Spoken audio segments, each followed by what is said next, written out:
الحمدللہ رب العالمین والصلاة والسلام علی سید الانبیاء والمرسلین اما بعد فاعوذ باللہ من الشیطان الرجیم بسم اللہ الرحمن الرحیم اللہم صلی علی محمد وعلی آل محمد صلی اللہ تعالی علیہ وآلہ وسلم۔ محترم ناظرین کرام، آج کے جو بیان کا موضوع ہے وہ بہت ہی اہم ہے اور بہت ہی زبردست ہے۔ بیان کا موضوع یہ ہے کہ جھوٹی افواہیں پھیلانا کیسا، قوم کے اندر، گاؤں کے اندر لوگوں کے درمیان جھوٹی خبر دینا کیسا ہے۔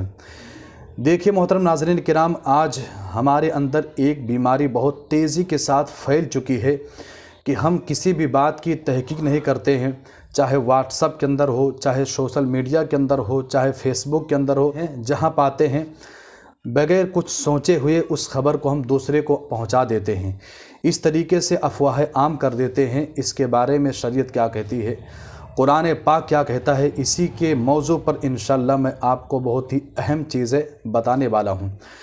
دیکھیے، جھوٹی افواہیں پھیلانے کے تعلق سے اس کی بہت ساری مثالیں آپ لے سکتے ہیں۔ کسی نے کہا کہ فلاں ایسا ہے تو ہم یقین کر لیتے ہیں کہ ہاں ایسا ہے۔ فلاں نے تیرے بارے میں یہ کہا ہے تو ہم یقین کر لیتے ہیں کہ ہاں فلاں نے ہمارے بارے میں اس طریقے سے کہا ہوگا۔ ہم اس بات کی تحقیق نہیں کرتے، یہاں تک کہ جھوٹی افواہیں پھیلانے کا بازار اس طریقے سے گرم ہو چکا ہے کہ کسی نے کہا کہ فلاں پل پر جنات رہتا ہے، وہاں سے نہیں گزرنا چاہیے، فلاں جگہ پر بہت خطرناک قسم کی چڑیل رہتی ہے تو وہاں پر نہیں جانا چاہیے، وہ پکڑ لیتی ہے۔ اسی طریقے سے فلاں روڈ کے اوپر ایک خطرناک قسم کا شیطان رہتا ہے، اس راستے سے نہیں گزرنا چاہیے۔ تو ان تمام باتوں پر ہم یقین کر لیتے ہیں، اور یہ تمام تر وہ باتیں ہیں کہ ہماری عوام کے اندر پھیل چکی ہوتی ہیں، اور اچھے خاصے لوگ ان باتوں پر یقین رکھتے ہیں۔ اب آئیے حدیث پاک سے سب سے پہلے سماعت کرتے ہیں کہ جھوٹی خبر کو پھیلانا کیسا ہے، بغیر تحقیق کیے کسی بات کو دوسرے تک پہنچانا کیسا ہے۔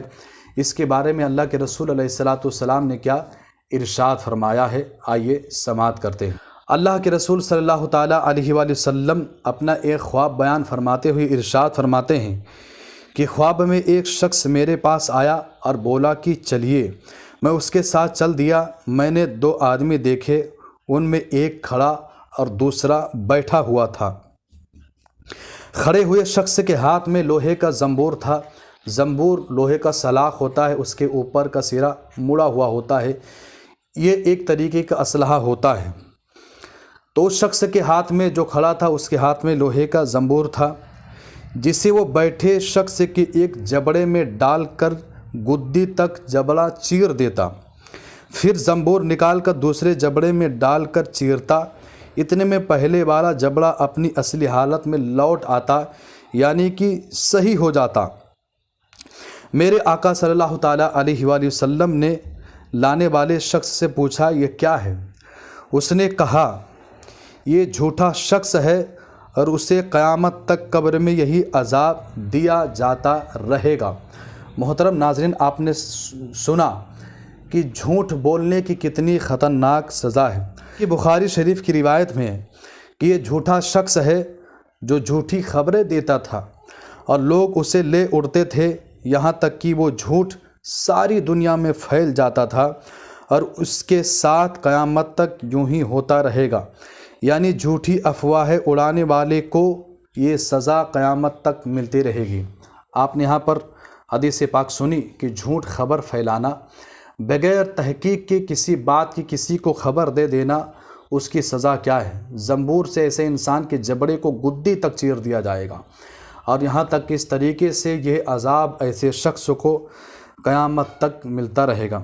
اسی طریقے سے مسلم شریف کی روایت میں نبی پاک علیہ السلام نے ارشاد فرمایا کہ کسی شخص کے جھوٹا ہونے کے لیے اتنا کافی ہے کہ وہ ہر سنی سنائی بات کو بیان کر دیتا ہے۔ اس حدیث پاک سے پتہ چلا کہ ایک شخص کے لیے جھوٹا ہونے کے لیے اتنا ہی کافی ہو جاتا ہے کہ وہ بغیر تحقیق کے کسی بات کو لوگوں تک پہنچا دے، کسی بات کو بیان کر دے۔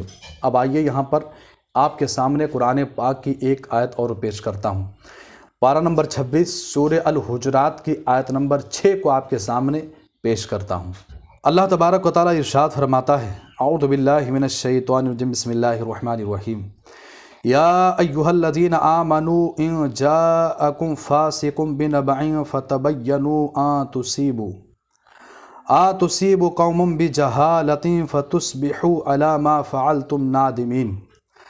اس کا معنی یہ ہوتا ہے، اے ایمان والو، اگر کوئی فاسق تمہارے پاس کوئی خبر لائے تو تحقیق کر لو کہ کہیں کسی قوم کو انجانے میں تکلیف نہ دے بیٹھو، پھر اپنے کیے پر شرمندہ ہونا پڑے۔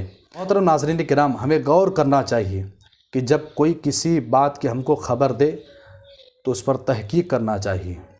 کوئی بات پھیلانے کی کوشش کرے تو اس بات پر غور کرنا چاہیے کہ لانے والا کیسا ہے، کیا متقی پرہیزگار نمازی انسان ہے، کیا اچھا انسان ہے۔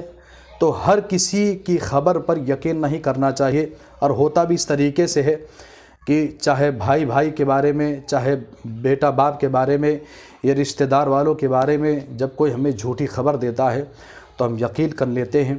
تو ہم مسلمان ہیں اور ہمارا ایمان قرآن پر ہے، اللہ کی ذات پر ہے، اللہ کے رسول پر ہے، تو بھائی قرآن کریم پڑھو اور دیکھو کہ قرآن کیا کہتا ہے۔